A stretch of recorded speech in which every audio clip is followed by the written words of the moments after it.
Shalom saudara. Baik, pagi hari ini saya akan melanjutkan pembahasan kita terkait dengan surat kepada 7 jemaat yang terambil dari kitab Wahyu pasal 2 dan pasal 3, saudara. Dan pagi ini kita akan melihat secara khusus surat kepada jemaat di kota Philadelphia. Dan saya akan memusatkan pembahasan firman Tuhan pagi ini terkait dengan bagaimana Kristus digambarkan kepada jemaat di Philadelphia.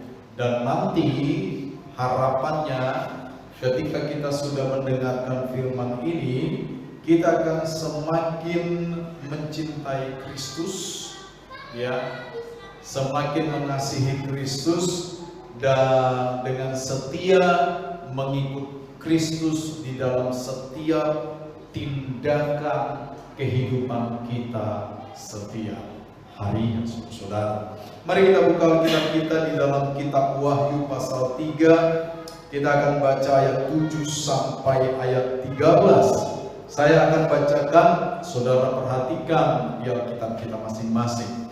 Tuliskanlah kepada malaikat jemaat di Philadelphia, inilah firman dari yang kudus, yang benar, yang memegang kunci Daud.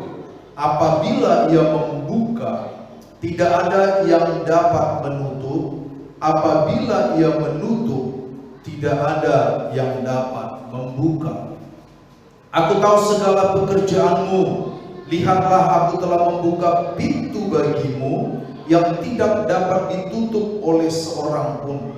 Aku tahu bahwa kekuatanmu tidak seberapa, namun engkau menuruti firmanku dan engkau tidak menyangkal namaku.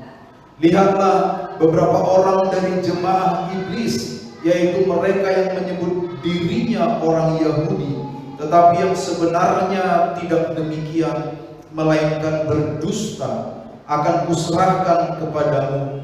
Sesungguhnya aku akan menyuruh mereka datang dan sujud di depan kakimu, dan mereka akan tahu bahwa aku mengasihi engkau.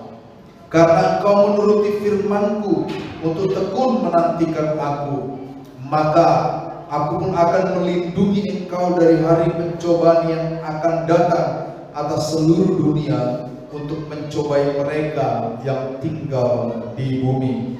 Aku datang segera.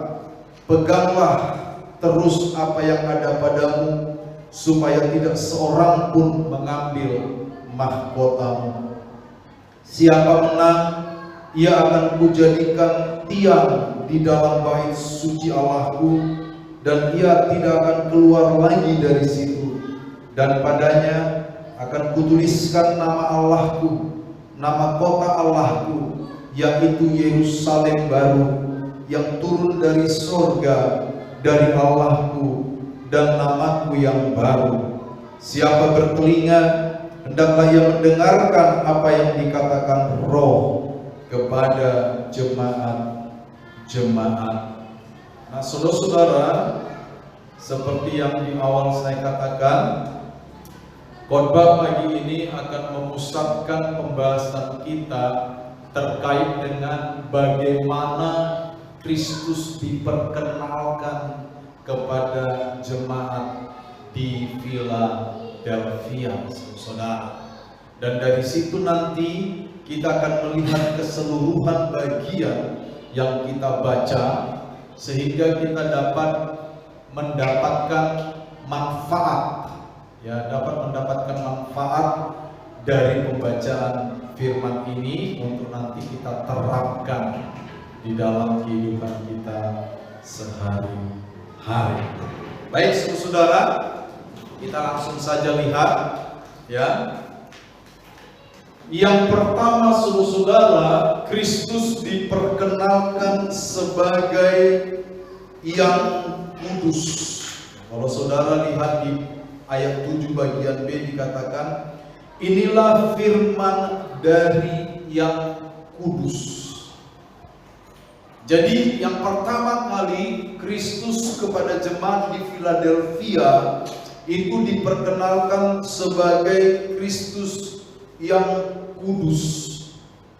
Kalau kita kembali ke dalam perjanjian lama, saudara-saudara, maka di seluruh perjanjian lama ya bertebaran ayat-ayat yang menyaksikan dan yang meneguhkan bahwa Kristus bahwa Allah memang adalah pribadi yang kudus, saudara.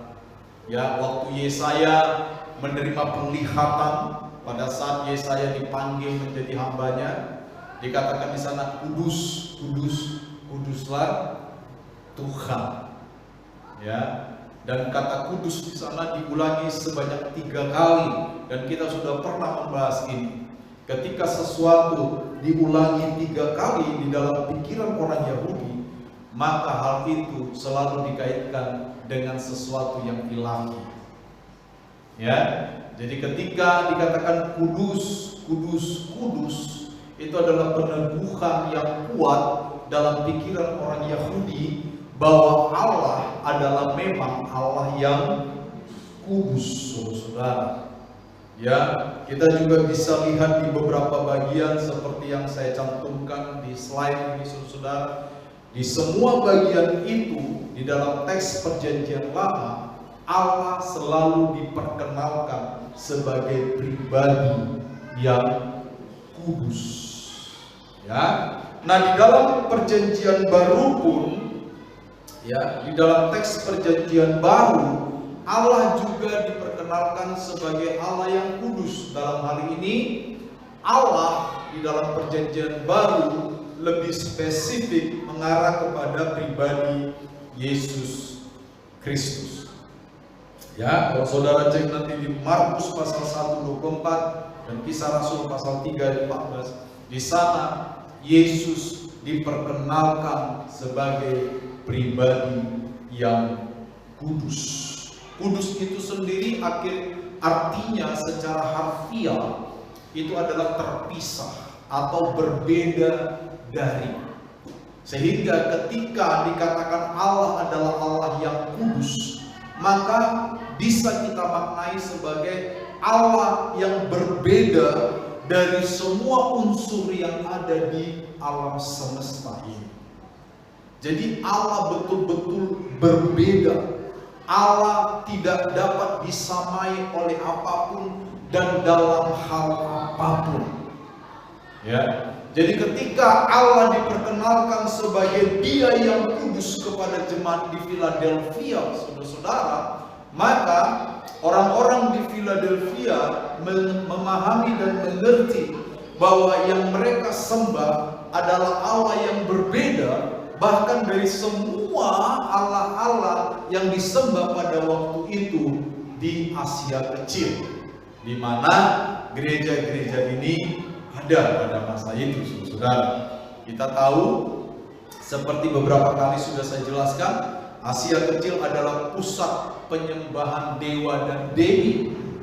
Ya, kota Efesus, Smyrna, Pergamus, ya, adalah kota-kota yang besar yang memiliki kuil-kuil yang begitu besar, saudara, dan mereka menyembah kepada dewa dan dewi. Tetapi dewa dan dewi yang mereka sembah itu sama sekali tidak memiliki kesamaan dengan Yesus Kristus yang disembah oleh gereja, saudara.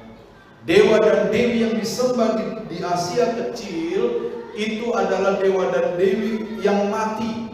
Ya, kalau Mazmur bilang punya hidung tidak bisa mencium, punya mulut tidak bisa berbicara, punya mata tidak bisa melihat, ya, punya tangan tidak bisa meraba, punya kaki tidak bisa berjalan. Itulah dewa-dewi yang disembah di Asia Kecil. Tetapi gereja memiliki Tuhan yang kudus, yang berbeda dari semua dewa-dewi itu, yang berbeda dari semua unsur yang ada di alam semesta ini. Jadi ketika Kristus diperkenalkan sebagai Allah yang kudus, maka begitulah cara jemaat di Philadelphia menangkap kebenaran ini. Artinya sekali lagi, Allah yang saya sembah, misalnya kita jemaat di Philadelphia pada waktu itu ya, maka dalam pikiran kita begini, Allah yang saya sembah, Allah yang kita sembah adalah Allah yang berbeda dari semua Allah-Allah yang bahkan ada di Asia Kecil. Bahkan Allah yang kita sembah berbeda dari semua unsur kehidupan di alam semesta. Bahkan Allah yang kita sembah adalah Allah yang berkuasa. Nanti itu diteguhkan lagi dalam julukannya yang ketiga. Jadi begitulah Allah diperkenalkan sebagai Kristus yang kudus. Ya. Nah, selanjutnya saudara-saudara, Kristus yang kudus ya, itu menghasilkan sikap yang kudus pula. Apa sikap yang kudus itu? Coba kita lihat ayat 9 bagian akhir. Dikatakan di sini ya, ayat 9 bagian akhir,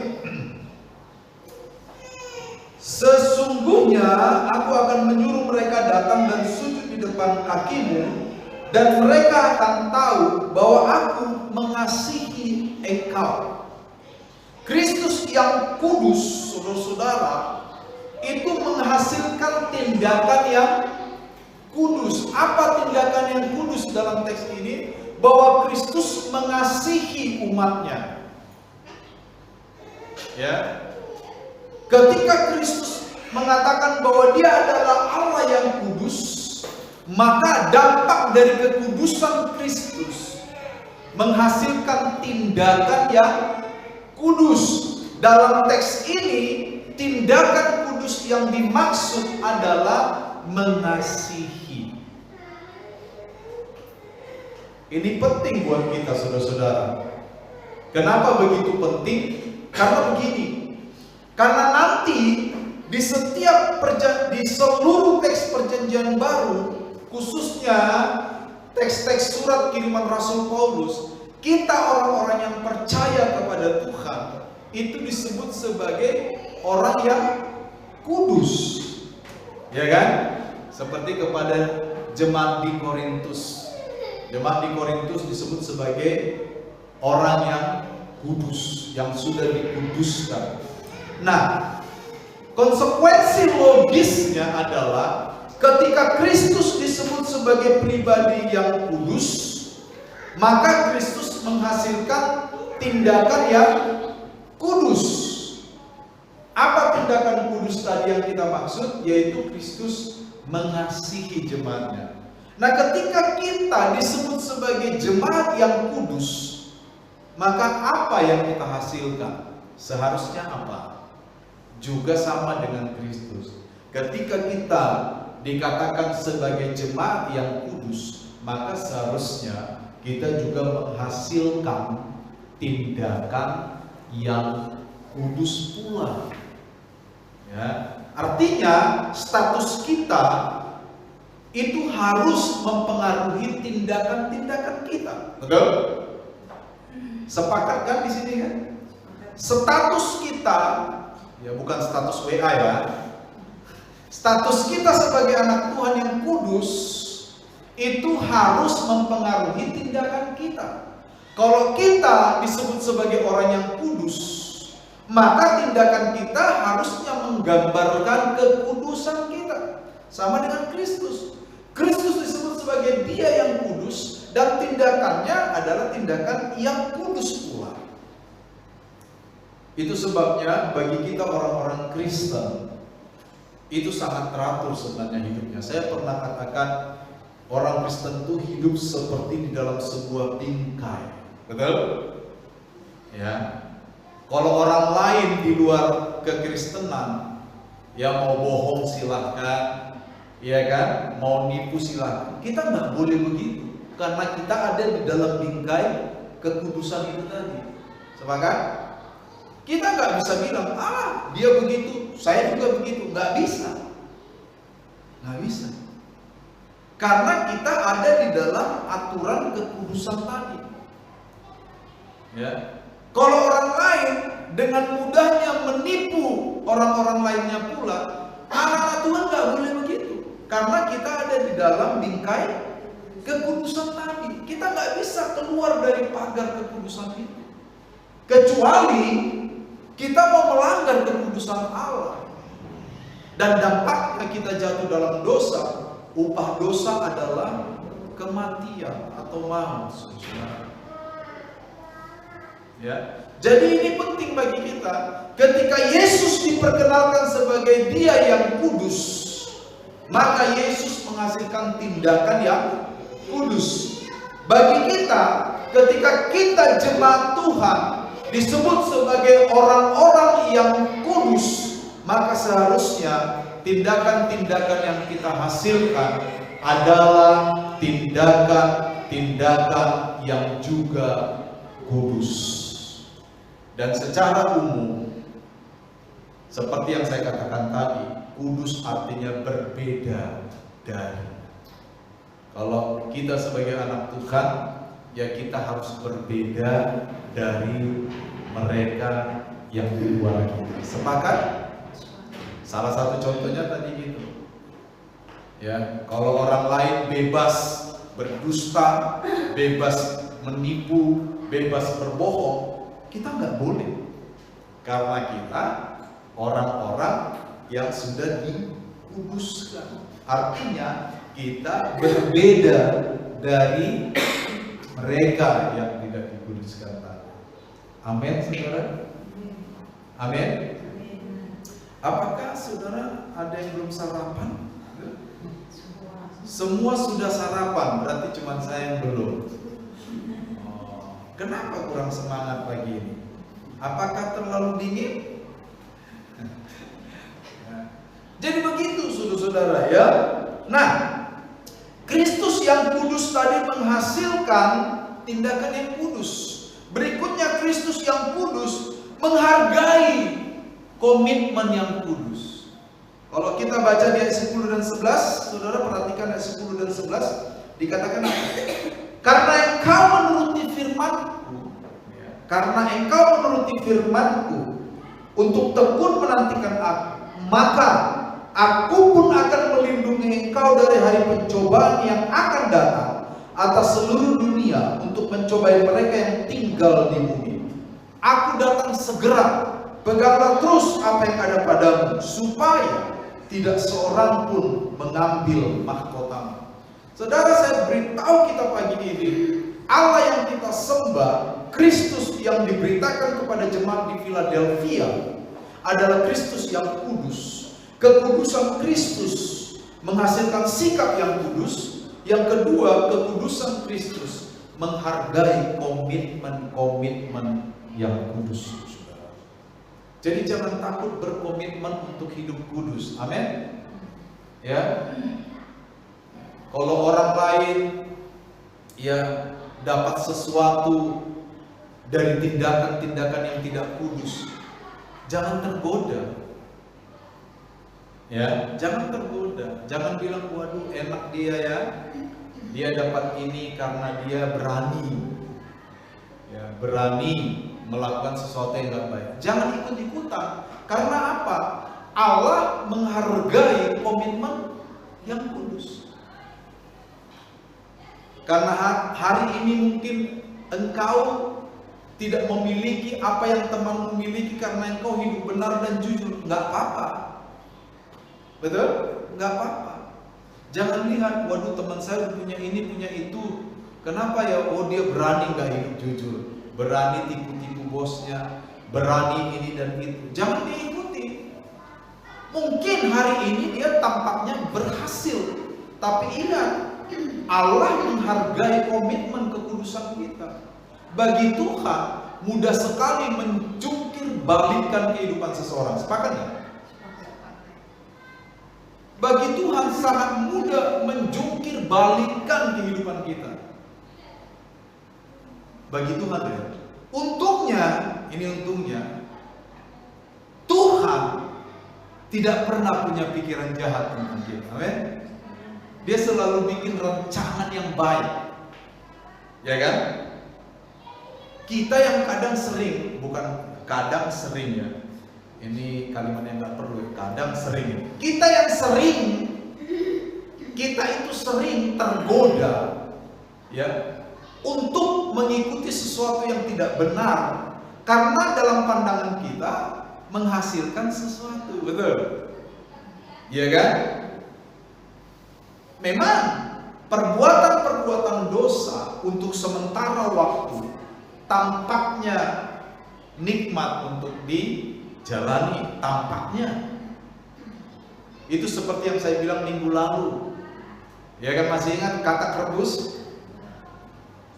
Tampaknya nikmat, tetapi ketika dosa itu sudah menguasai kita, disitulah timbul dampak dosa yang kita tidak bisa bendung lagi dalam hidup kita. Ya, jadi hati-hati sekali. Ketika Kristus diperkenalkan sebagai Kristus yang hidup kepada jemaat di Philadelphia, Kristus yang kudus kepada jemaat di Philadelphia, maka kekudusan Kristus ini menimbulkan sikap yang kudus. Yang kedua, memperlihatkan penghargaan kepada komitmen yang kudus pula. Jadi jangan takut untuk komitmen hidup kudus. Sepakat saudara? Jangan takut.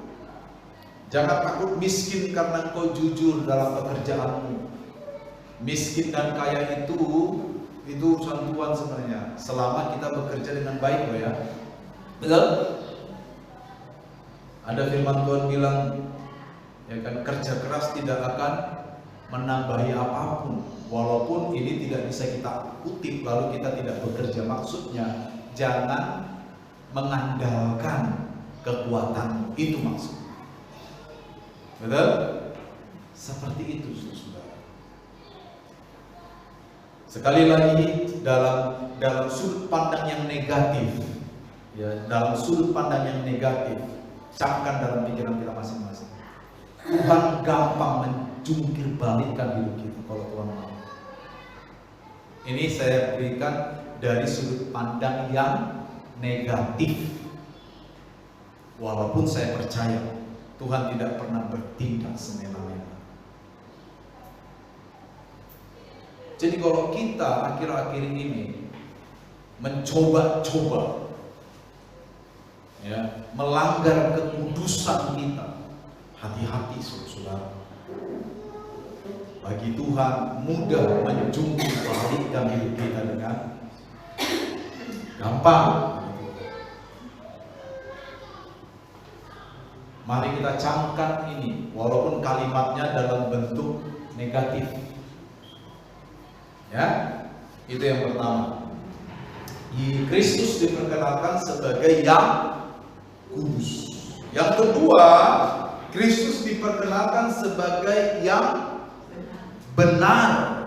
Ya, dikatakan di sini, inilah firman dari yang kudus, yang benar. Saudara, yang benar di dalam bahasa Yunani ada paling tidak dua istilah untuk menulis kata benar. Yang pertama adalah aletes. Aletes ini artinya benar sebagai lawan dari kata salah. Ya, ngerti ya? Jadi dia benar sebagai lawan dari kata salah, itu aletes. Ada kata kedua, aletinos. Aletinos ini juga diterjemahkan sebagai benar, tapi pengertiannya lebih kepada genuine, sejati, tidak palsu. Tidak palsu. Dan di sini Kristus memakai kata yang kedua, aletinos, bukan aletes. Kenapa ini penting kita pelajari? Saya kasih contohnya dalam kehidupan sehari-hari. Saya mengadu kepada Oma Wati. Oma, saya ditonjok. Siapa yang nonjok? Pak Yakub. Bla bla bla bla bla. Ya kan? Saya cerita kan, dari cerita saya, Oma bisa tarik kesimpulan terkait dengan hal Pak Yakub menonjok saya. Pak Yakub salah, betul tindakannya. Dan karena Pak Yakub salah, sebagai lawan dari kata salah, posisi saya benar. Betul? Itu dia. Tapi saya tidak bercerita seutuhnya. Kenapa Pak Yakub tonjok saya nggak ngomong kenapa, ya kan? Siapa yang duluan bikin masalah saya juga nggak ngomong. Padahal ini, kenapa Pak Yakub nonjok saya, misalnya, waktu dia lihat saya udahin hidupnya, cuy. Ini misal ya, nanti jangan Pak Yakub betul nonjok saya. Mengerti ya? Ngerti ya? Itu salah satu contoh. Tidak palsu. Kalau begini, siapa yang palsu sebenarnya? Saya yang palsu, betul nggak? Walaupun dalam kepingan cerita saya, Pak Yakub salah. Dan sebagai lawan dari kata salah yang dikenakan kepada saya benar. Aletes. Saya tidak nonjok Pak Yakub. Saya benar dong, betul? Nah itu yang sering terjadi di dunia hukum kan? Iya kan? Aletes, benar. Tapi saya nggak cerita kenapa saya Pak Yakub marah, itu saya nggak cerita lengkap. Jadi sebenarnya walaupun dalam faktanya saya benar, saya tidak tonjok Pak Yakub dan dia tonjok saya, tapi dalam esensinya saya palsu, betul nggak? Betul? Saya palsu. Saya kasih contoh kedua. Misal kita dagang, taruhlah saya dagang baju. Ada yang dagang baju di sini? Supaya nggak ada yang tersinggung. Nggak ada kan? Oke, baju. Deal ya, baju ya. Taruhlah saya dagang baju. Saya menjual baju kepada si A. Si A tidak begitu pandai menilai baju. Artinya dia cuma tahu baju ya baju, gitu kan? Saya sebagai penjual pandai dong menilai baju kan? Saya lihat baju merek tertentu, ya sebenarnya KW. Tapi KW ini dekat sekali dengan yang premium.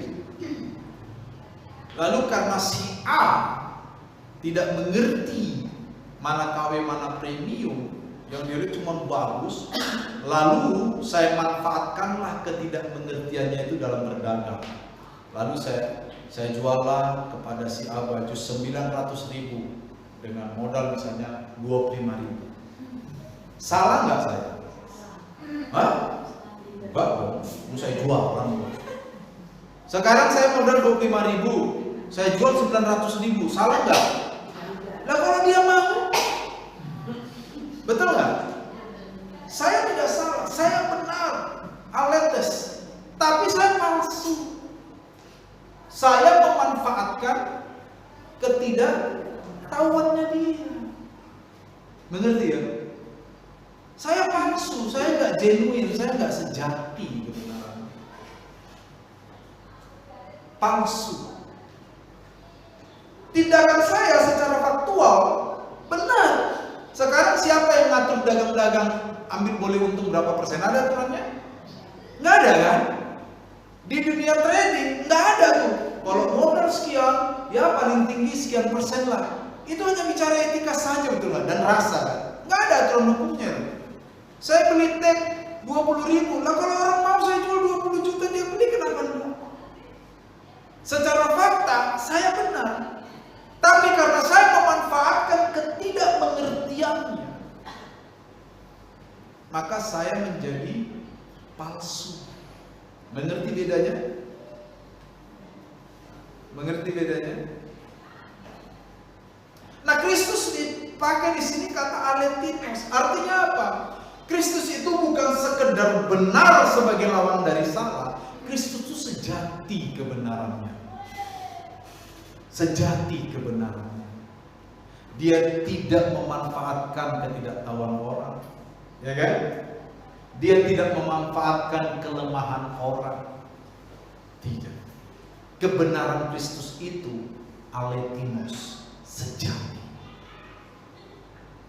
Nah, ini sebagai lawan dari kebenaran para dewa-dewi waktu itu. Kan tadi saya bilang di Asia kecil itu banyak dewa dan dewi yang disembah, betul? Ini sebagai lawan dari sifat dewa-dewi itu. Kebenaran dari dewa-dewi yang disembah itu walaupun tidak benar nyata, itu aletes saja. Ya, hanya benar, antara salah dan benar, fakta dan tidak. Tetapi kebenaran Kristus sejati. Makanya Kristus itu gak bisa kita tipu, betul gak? Kira-kira adakah yang bisa menipu Kristus dengan senyuman? Ada? Nggak ada.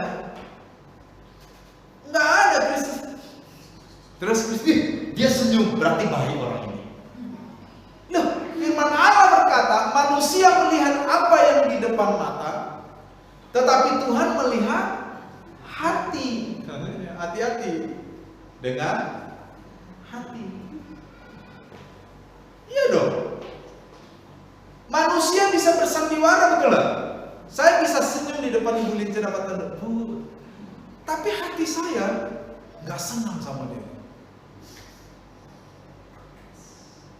Makanya orang Medan tuh punya pepatah, ya kan?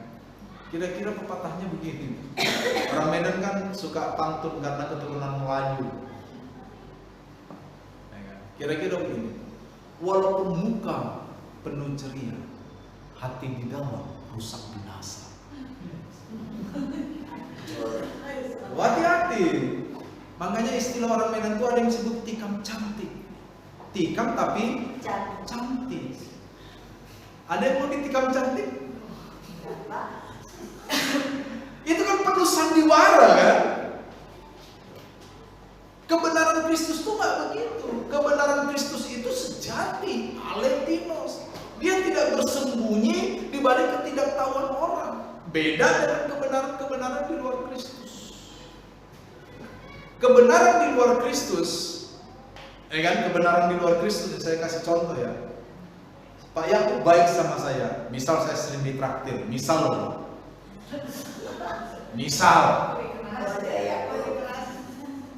saya sering ditraktir. Lalu apa yang saya lakukan? Waktu Pak Yakub berbuat salah, saya bela dia, betul nggak? Kenapa? Karena dia sering traktir.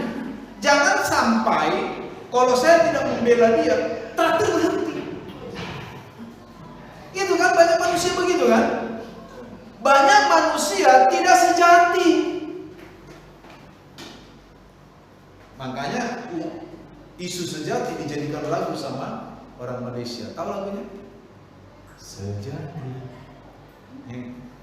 itu yang kau ucapkan. Nah, artinya dia mengucapkan kata sejati, hatinya enggak.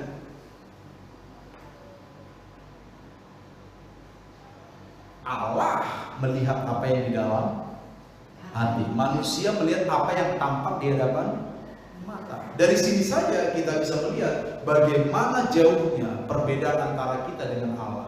Dan Allah kepada Kristus, kepada jemaat di Philadelphia diperkenalkan sebagai Ho Aletheos.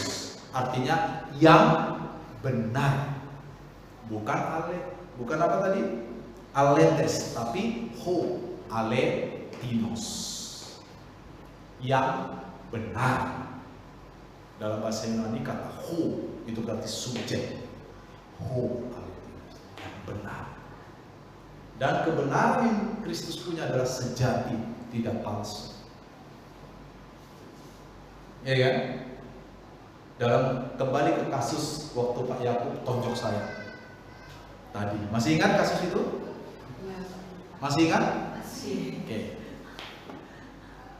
Kalau saya punya kebenaran yang sejati, maka saya akan bilang ke Om Wan, Tapi Oma memang sayang duda-dudain dunia Yakub. Makanya dia marah. Begini, saya terangkan semuanya supaya dalam hal ini Omawati punya preferensi yang lengkap, betul nggak? Iya kan? Lalu Omawati bisa memberikan semacam kesimpulan. Kalau udah lengkap gitu, kira-kira Oma kesimpulannya apa? Oma masih nyala-nyalain Pak Yakub? Beda kan? Banyak dari antara orang percaya seringkali kebenarannya tidak sejati. Makanya bahkan di dalam gereja ada roh yang oleh Alkitab disebut roh pemecah belah, bukan barang pecah belah, roh pemecah belah, betul? Kenapa? Ia nggak sejati. Hati-hati, saudara. Cerita-cerita yang tidak lengkap, hati-hati sekali. Karena apa? Itu rentan menimbulkan kerusakan rohani. Makanya Kristus diperkenalkan sebagai yang benar, sejati kebenarannya. Ya, nah, next. Ya, nah kebenaran Kristus yang sejati itu berdampak. Apa dampaknya? Di ayat 8b dikatakan ya,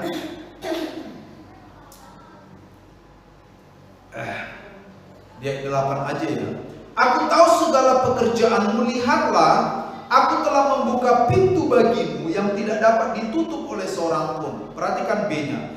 Aku tahu bahwa kekuatanmu tidak seberapa, namun engkau menuruti firman-Ku dan engkau tidak menyangkal nama-Ku.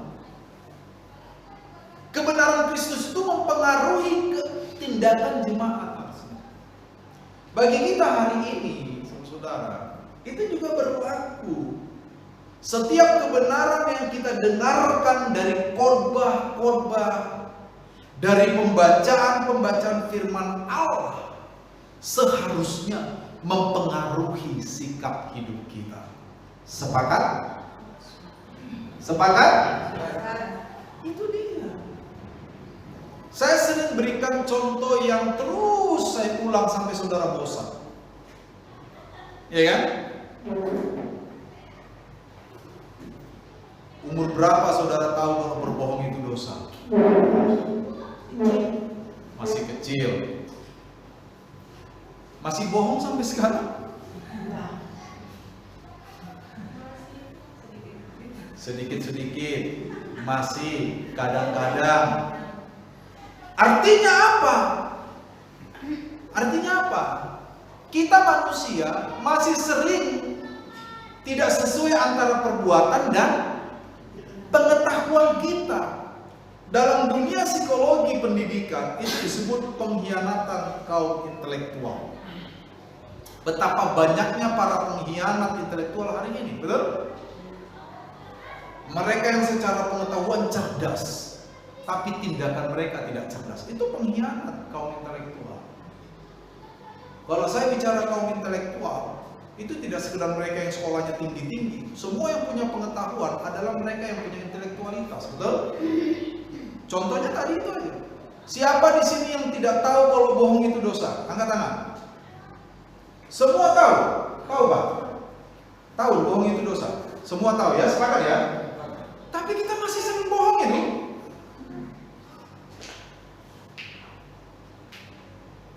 Kebenaran yang sejati harusnya memimpin kita kepada sikap yang benar, yang sejati pula.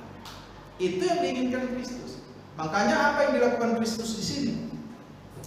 Digambarkan jemaat, aku tahu kekuatanmu tidak seberapa katanya. Melawan semua dewa-dewi Asia kecil itu, melawan semua rongrongan pemerintahan Roma, melawan semua hal yang tidak berkenan kepada Kristus. Kekuatan jemaat di Philadelphia itu sedikit. Tapi apa dikatakan Kristus di sini? Namun engkau menuruti firman-Ku, engkau tidak menyangkal nama. Ini adalah ekspresi kebenaran Kristus. Kalau kita mengaku bahwa kita adalah orang-orang yang sudah dibenarkan oleh Kristus, ekspresikan kebenaran itu. Amin. Ekspresikan melalui tindakan. Itu. Dalam semua lini. Oke? Kristus menghukum mereka yang tidak hidup dalam kebenaran. Ayat 9 dikatakan, beberapa orang dari jemaah iblis, mereka yang menyebut dirinya orang Yahudi tetapi tidak demikian, melainkan mereka berdusta, katanya. Aku akan serahkan mereka kepadamu. Jadi Kristus menghukum mereka yang tidak hidup dalam kebenaran. Hati-hati. Saya tidak pernah tahu bagaimana Kristus berurusan dengan orang demi orang. Itu saya tidak pernah tahu. Kadang kita lihat ada orang yang jahatnya na'udzubillah, minta ampun jahatnya, tapi sehat-sehat aja. Betul?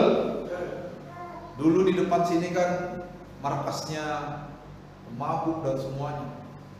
Ya sehat-sehat aja, mereka begadang tiap malam, nggak pernah sakit saya lihat. Saya yang berdoa tiap pagi, makan teratur, sesak napas. Kadang-kadang kita bertanya, mereka yang berbuat dosa ya sehat-sehat aja. Tapi kan kita nggak tahu, betul nggak? Bagaimana Kristus berurusan dengan orang per orang itu kita nggak tahu. Iya kan? Jangan bilang saya masih muda, ya bohong-bohong, tipu-tipu, toh umur saya masih panjang. Nanti kalau umur saya kira-kira 5 tahun lagi saya bertobat.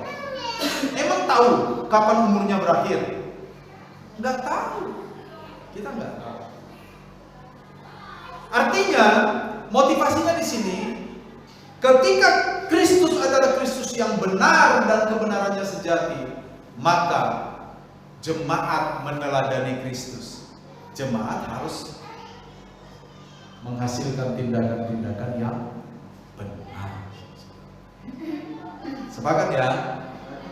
Dan kebenaran itu sejati loh ya. Jangan cuma faktual saja. Sampai motivasi itu diuji sama Tuhan. Ya. Baik. Terakhir. Ya. Dikatakan julukan yang ketiga, dia yang memegang kunci Daud. Ya, kunci Daud. Di dalam pemikiran orang Yahudi atau paling tidak orang-orang pada abad-abad pertama pada zaman Yesus, bahkan sebelum zaman Yesus dalam sejarah perjanjian lama, kata kunci ya, maksudnya pemegang kunci, itu adalah sebuah simbol dari sebuah otoritas. Jadi bukan benar-benar nanti Kristus datang terus bawa kunci, bukan. Itu adalah simbol dari otoritas. Di dalam perjanjian lama, kalau saudara nanti baca kitab Yesaya pasal 22, di sana Raja Hizkia kalau saya tidak salah itu mempercayakan kepada Eliakim untuk memegang kunci bait Allah. Artinya apa? Tidak seorang pun bisa masuk atau keluar dari bait Allah kalau tidak diizinkan oleh seorang yang namanya Eliakim. Itu otoritas. Bukan berarti pintu ditutup lalu mau masuk, ngapain lu?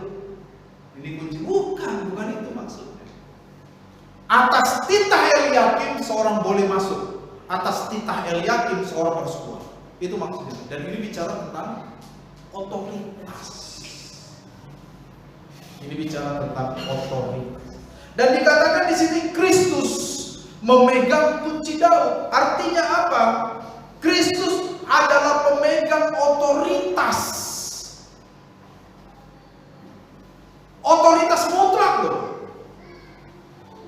Atas apa saja. Ya kan? Kalau Kristus mau laut merah terbelah nggak? Terbelah. Dia cuma bilang, Musa, tongkatmu arahkan saja, nanti tak belah sendiri itu laut. Saya tanya saudara, yang belah laut Kosum, laut Taberau itu gara-gara Musa taruh tongkat atau apa? Enggak dong, ada apa? Emang tongkat Musa sakti? Enggak. Tuhan hanya mau Musa taat. Dan ganjaran ketaatan Musa, Tuhan bekerja. Mengerti ya? Ini yang sering disalahpahami oleh orang Kristen hari ini. Seakan-akan ketaatan ini akan menghasilkan sesuatu bagi kita. Bukan. Ketaatan kita itu dihargai oleh Tuhan. Penghargaan Tuhan atas ketaatan kita, Dia bekerja mendatangkan kebaikan. Amin. Sama nanti itu diaplikasikan ke hal memberi. Ada jemaat yang masih salah tuh, kaprah memberi. Memberi supaya dapat berkat, itu salah. Kita memberi sebagai bukti ketaatan, betul? Berkat yang diberikan Tuhan kepada kita adalah penghargaan Tuhan atas ketaatan kita. Dia berkati pekerjaan kita. Dia berkati kesehatan kita sehingga kita bisa bekerja, betul?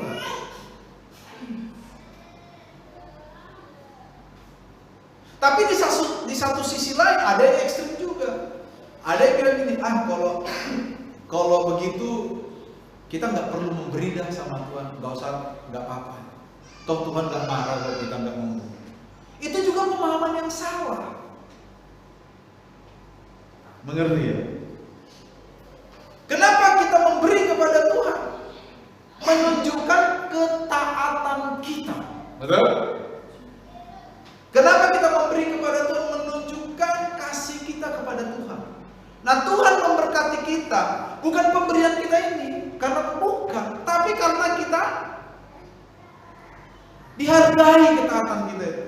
Dihargai. Saya kasih contoh manusiawi. Ini contoh manusiawi saya bilang karena terjadi dalam kehidupan manusia. Kita senang nggak dengan anak yang baik, yang menurut? Senang nggak? Yang orang tua dulu jawab, anaknya disuruh, nak satu halaman ya, iya mah. Senang nggak kita? Es krim lewat beli, nggak minta beli, betul nggak? Tapi coba anaknya, nak cuci piring, aku terus. Tahun yang lalu aku cuci piring, tahun ini aku juga. Tahun yang lalu nih kan?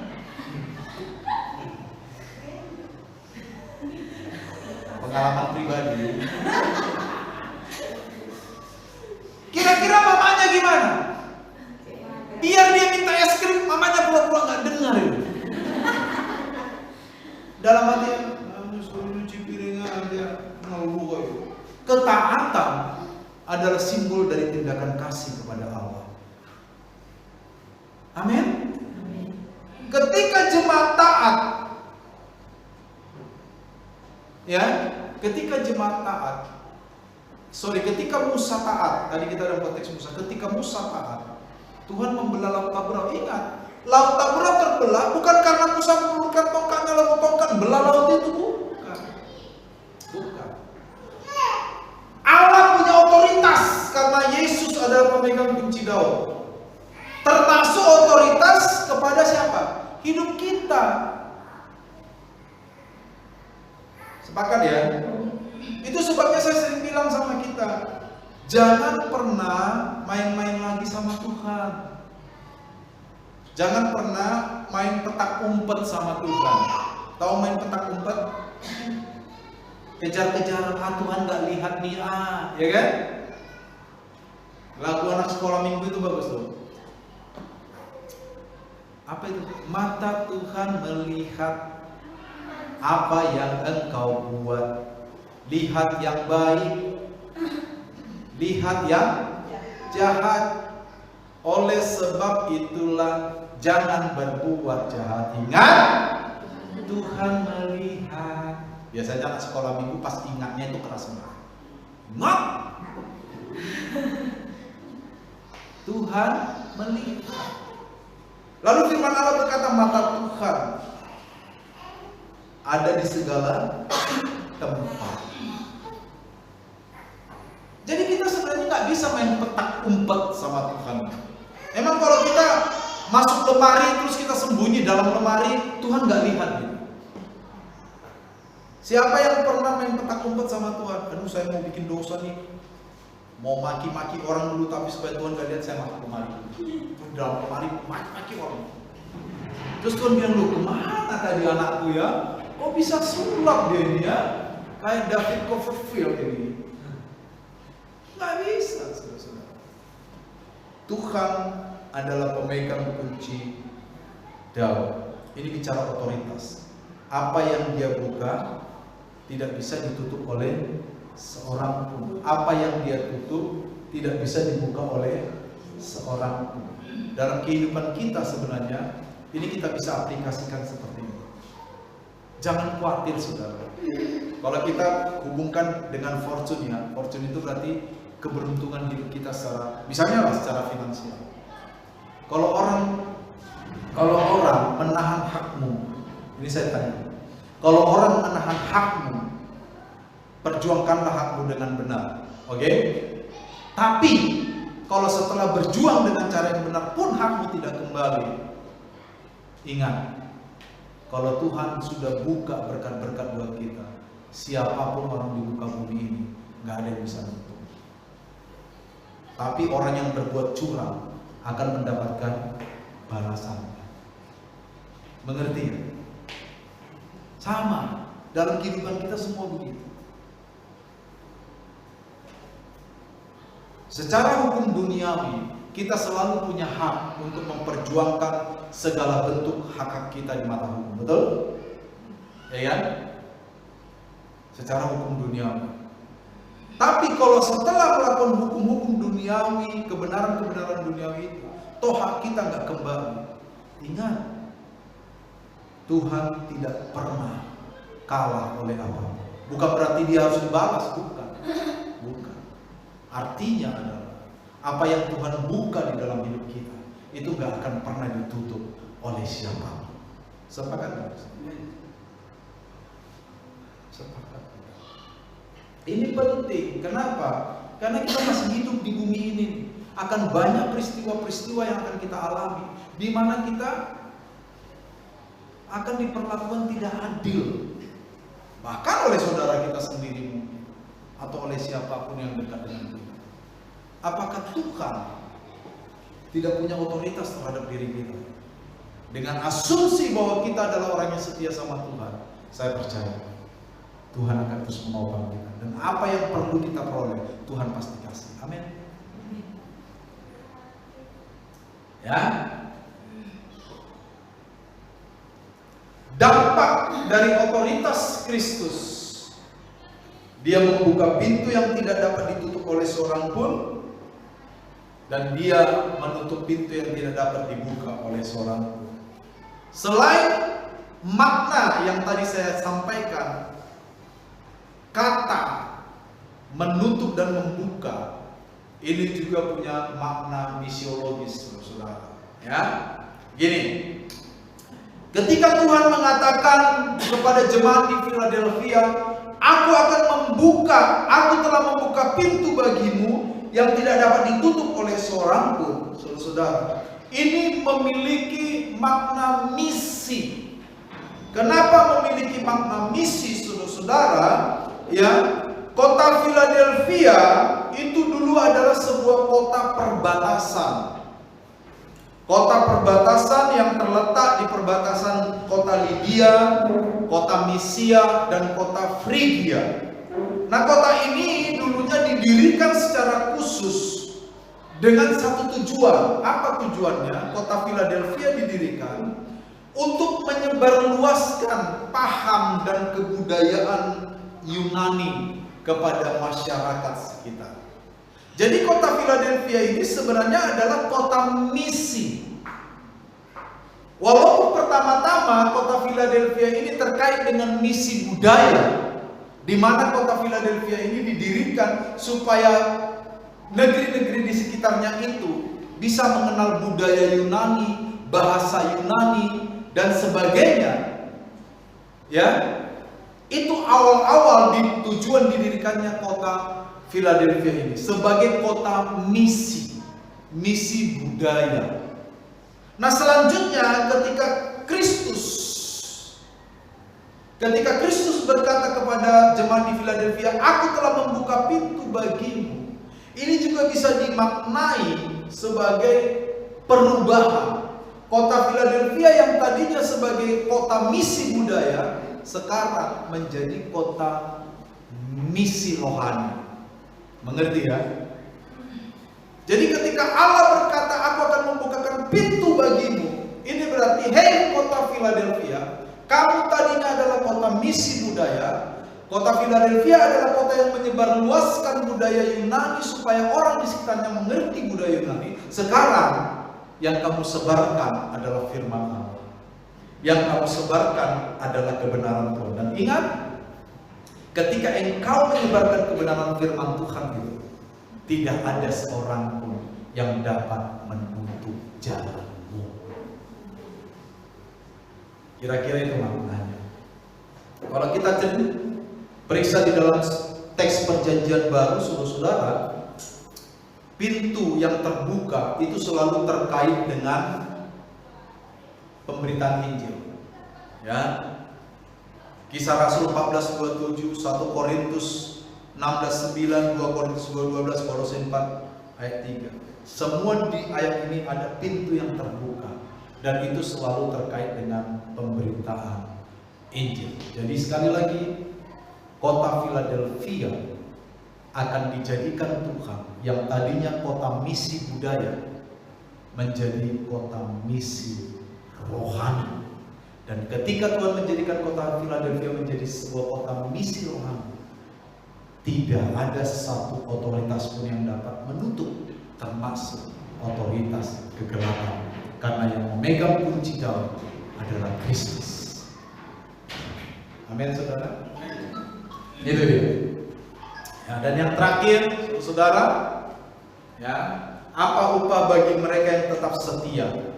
Firman Tuhan berkata di ayat 12, siapa menang, ia akan kujadikan sokoguru atau tiang di dalam bait suci Allahku. Ia tidak akan keluar dari situ, dan padanya akan kutuliskan nama Allahku, nama kota Allahku, yaitu Yerusalem baru yang turun dari sorga dari Allahku, dan namamu yang baru. Ini secara praktis bagi kita hari ini. Barang siapa tetap setia, dia akan bersama Tuhan dalam kekekalan. Amin. Sehingga kapanpun Tuhan memanggil kita, kita yakin bahwa kita akan ada bersama Tuhan dalam kekekalan. Itulah upah kekal yang akan kita peroleh selain upah selama kita hidup di dunia ini. Tuhan